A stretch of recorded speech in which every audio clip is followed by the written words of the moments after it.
Hi, I'm Nathan Guffey, and I'm going to take a minute to explain the different parts that you can hang on a spray hub.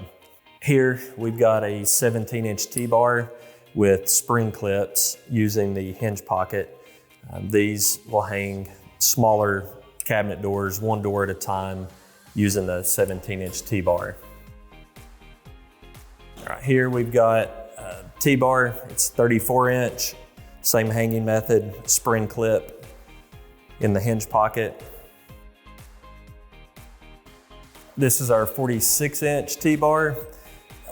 We use this for multiple small doors using the spring clip in the hinge pocket. You can also hang larger wall cabinet doors like your 42-inch wall cabinets.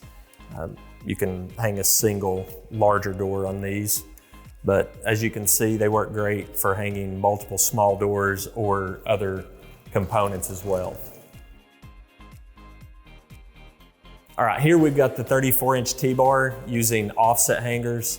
The offset hanger works great for drawer fronts or applied panels. It has a captured screw that you run into the part in the area that wouldn't show after assembly.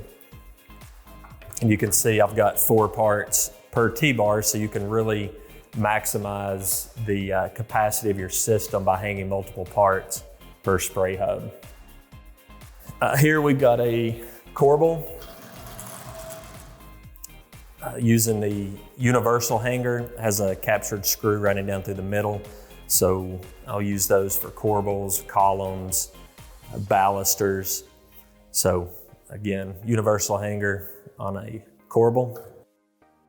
Universal hanger for shelving as well. It's hung using the same method. Run the captured screw down through the middle, hang it from the edge. When the shelf goes into the cabinet, the screw hole doesn't show. Again, this is an applied panel using an offset hanger. On a larger panel like this, I would normally just use a single offset hanger directly into the spray hub. Universal hanger again, the 2 captured screws in the back, I'll use these a lot for face frames. So you just basically you want to find where the frame would level and then mark that point, run your 2 screws in. If you'd like to learn more about how Guffey Systems can streamline your finishing process, you can visit us at guffeysystems.com or give us a call.